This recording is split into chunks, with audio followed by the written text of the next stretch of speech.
questa candidatura dà un'importantissima, unica occasione di affrontare diversi tavoli di confronto e soprattutto di approfondire il tema, attraverso il tema dell'UNESCO, quello che è la vera storia e tradizione delle nostre terre, quello che l'uomo, i nostri antenati, i nostri nonni, i nostri padri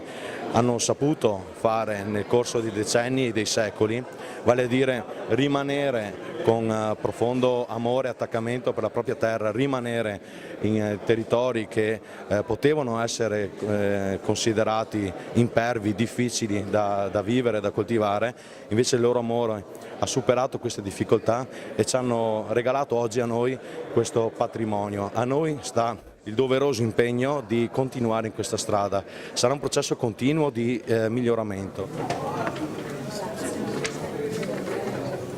Beh, la madre di tutte le sfide, avere la candidatura e dopodiché il riconoscimento UNESCO significa fare un salto di qualità non solo alle colline del Prosecco ma a tutto il Veneto.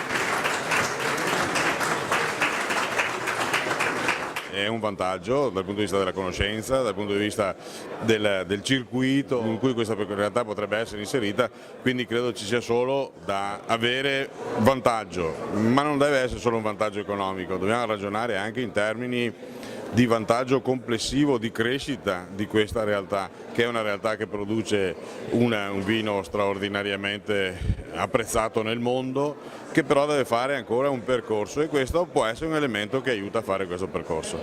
Ma io credo che la conferenza stampa di oggi sia una tappa veramente importante, proprio perché tutte le amministrazioni comunali vogliono condividere un percorso di governo del territorio. Credo che il primo segnale importante di questa candidatura sia proprio quello del garantire una volontà di gestire il territorio per le generazioni future.